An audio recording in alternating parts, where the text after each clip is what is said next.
One of my fellow job coaches, she calls herself a professional lurker. You're in the background. The aim of the game is that you will become obsolete and step back.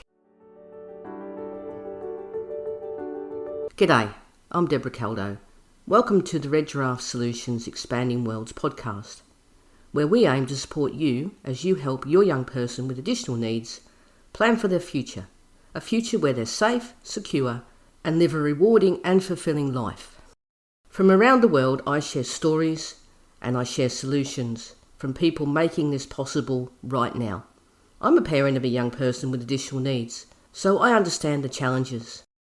Many of the people I've interviewed on this podcast have already helped me design a better future for my daughter, and I hope that they might help you as well to imagine what's possible for your young person. This podcast is made possible by Red Giraffe Solutions, which is a project I'm proud to be part of, supporting families to build a better future for their children.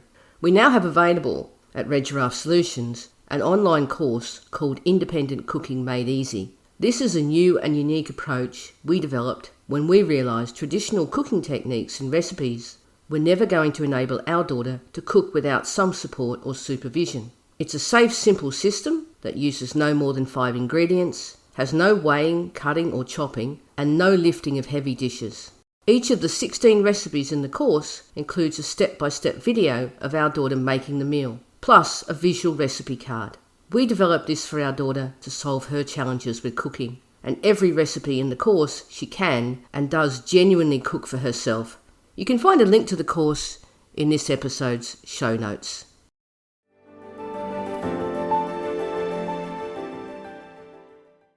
When it comes to getting our young people into paid employment, there's a lot of layers to it. From them developing those employability skills that maybe they find a bit of a challenge, to finding an organisation that gives them the space to grow and provides them not only with opportunities to learn those skills, but options. And then, of course, finding businesses willing to give them opportunities. And then once that opportunity comes along, providing them with the support they need to maximise their chances to not only get a job, but also keep a job. Over the last few episodes, I've been exploring those layers at an organisation called the SAND Project. And in this episode, I'm kind of at that final point of looking at what happens when a young person is given the opportunity to take on a role within a business. My guest is Laura Hutt, and she's talking about the job coach role. If you've listened to any of the episodes of the podcast focused on purpose, you'll already recognise how important the job coach role is. But in this episode, Laura also reminds us that many people still don't understand not only how important the role is, but also what the role actually involves. So let's hear more from Laura about that.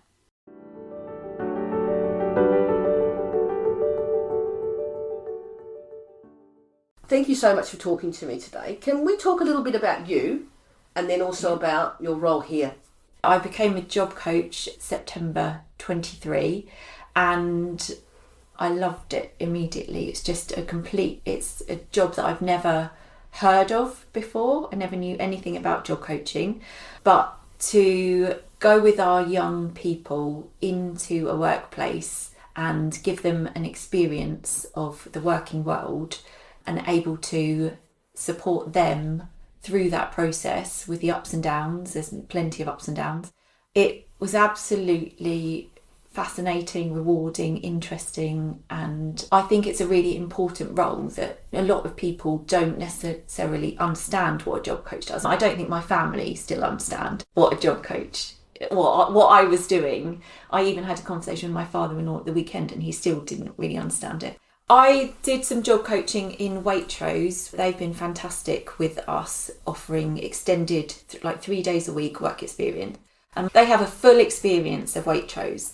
They see behind the scenes, they do click and collect, but he just thought I was going in shopping with a young person. Yeah, it's misunderstood. It's not really talked about a lot as a role, but I think it's one of the most important roles for our young people, to know that they've got that support and that link to their college. Do people think that as a job coach you do the job? That is definitely a misconception. We are not doing the job. One of my fellow job coaches, it's always a wonderful story that I like to repeat, but she calls herself a professional lurker because you're in the background. The aim of the game is that you will become obsolete and step back and you will lose your job because you want the young person to be working and doing the job and finding their confidence and learning it all. And if we're stepping back and not doing the job, then it's a really positive outcome.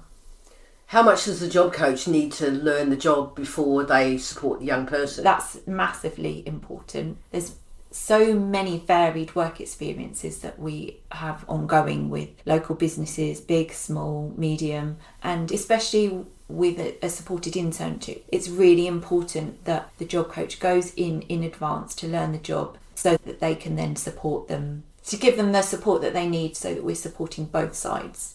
And we would never put a young person into a job where, or even work experience, that is something they're not interested in. We do a lot of job matching based on our vocational profiling in advance.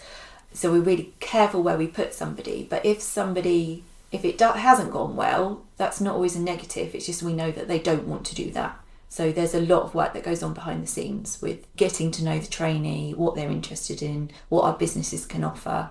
So yeah, the job coach is vital in all of that. It's a really important role that is not often spoken about. So as a job coach, do you go into the employer first and then look at the role? Then do you break that role down? Yeah, we create a relationship with all our employers, businesses that are coming on board. There's a lot of meetings, communications, phone calls, so that we know what they can offer and what trainees that we would match with that business. And yeah, the role is broken down, and sometimes job carving is needed as well to make sure that the young person can access the right role that they can do. So we use a job analysis form. We would chat with the employer, work out what roles they need covering and what our trainees can do or what they can be trained to do. We would use our job analysis form to really break that role down, break all the roles down. And some of our job coaches are trained in systematic instruction. So that's breaking down each role into even more manageable, practical steps. So there's a lot of paperwork that surrounds it, but that is what our job coaches are doing. So it's very important, the job matching as well then, with the young person and the actual job itself. When you go in as a job coach, what have been the biggest challenges when you first go into a workplace? Is it for the young people themselves finding it difficult to adapt to a new environment? Or are there other parts of organisations that make that a challenging thing to do to be a job coach? I think it's a bit of everything. Sometimes it's supporting the trainees even to get through the door. That can be very challenging at points, and making sure that they can get there on public transport is a big barrier sometimes. I think even if it's taking a step back from that, engaging employers in the first place is one of our biggest barriers. So once we have the employer on board, it's difficult because not everybody has the time. They hear the words work experience and they slightly freak out and think, I haven't got time to deal with this happening. But by coming in with a job coach, we're hoping to take away some of that pressure and that stress, that it feels an easy experience for everybody. We would hope to support the business and the young person. But day to day, sometimes we would turn up to a department, we've got a timetable for the day, we would turn up to the department and that person wouldn't know we were coming. And then I've got the young person who's really eager to get to work. And it's just a simple level like that. And there's always somewhere else we can go and something else that we can do. But it's a funny old few minutes where we feel a bit out of place, they feel out of place because they have no idea we're supposed to be there. It's so small but so big for us and the trainee that we want them to feel comfortable and feel at ease. And we just need to go and find something else to do. And there's always something to do. We just need to work out what that is. It's interesting what you just said there about work experience and employers thinking they haven't got time for that. Is that the fundamental difference really between work experience and supported internships, in the sense that the job coach is taking away that, and it's the wrong word, but that burden of support that employers might think they have to Yes, yeah. Supported internships is really new to us here at SAN. So we've currently got 2 trainees out on placements and it's going really well. It's a hard concept to explain to employers. It's very different to work experience. We've had one of our trainees who's been at a local play centre which has a cafe, and he's been there since September now, and he's really getting down to the nitty-gritty of the role, and he really feels part of the team. If he'd just been there for 4 weeks, 1 day a week, it's a completely different experience for him. His confidence is growing, his skills are improving every day, he's getting faster and quicker, and that has been great for the employer to see.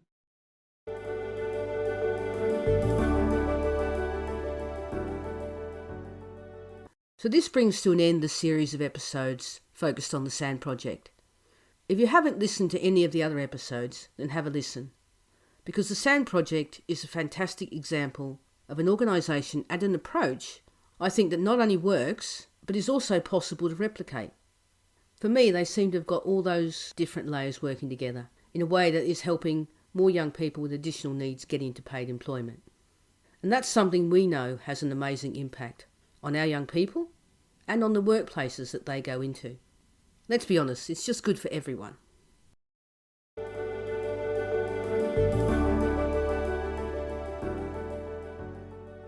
I just want to say thank you for taking the time to listen, and I hope that the stories and solutions shared on here help you as you support your young person to create their future.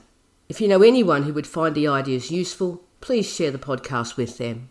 To support the podcast, please consider finding out more about the Independent Cooking Made Easy online course. It's a safe, simple system that works. There are links to the course in the show notes. You can find me on Instagram and Facebook. You can also connect with me on LinkedIn at Debra Caldow. I'd love to have a conversation with you on any of the topics we all care about. Bye for now.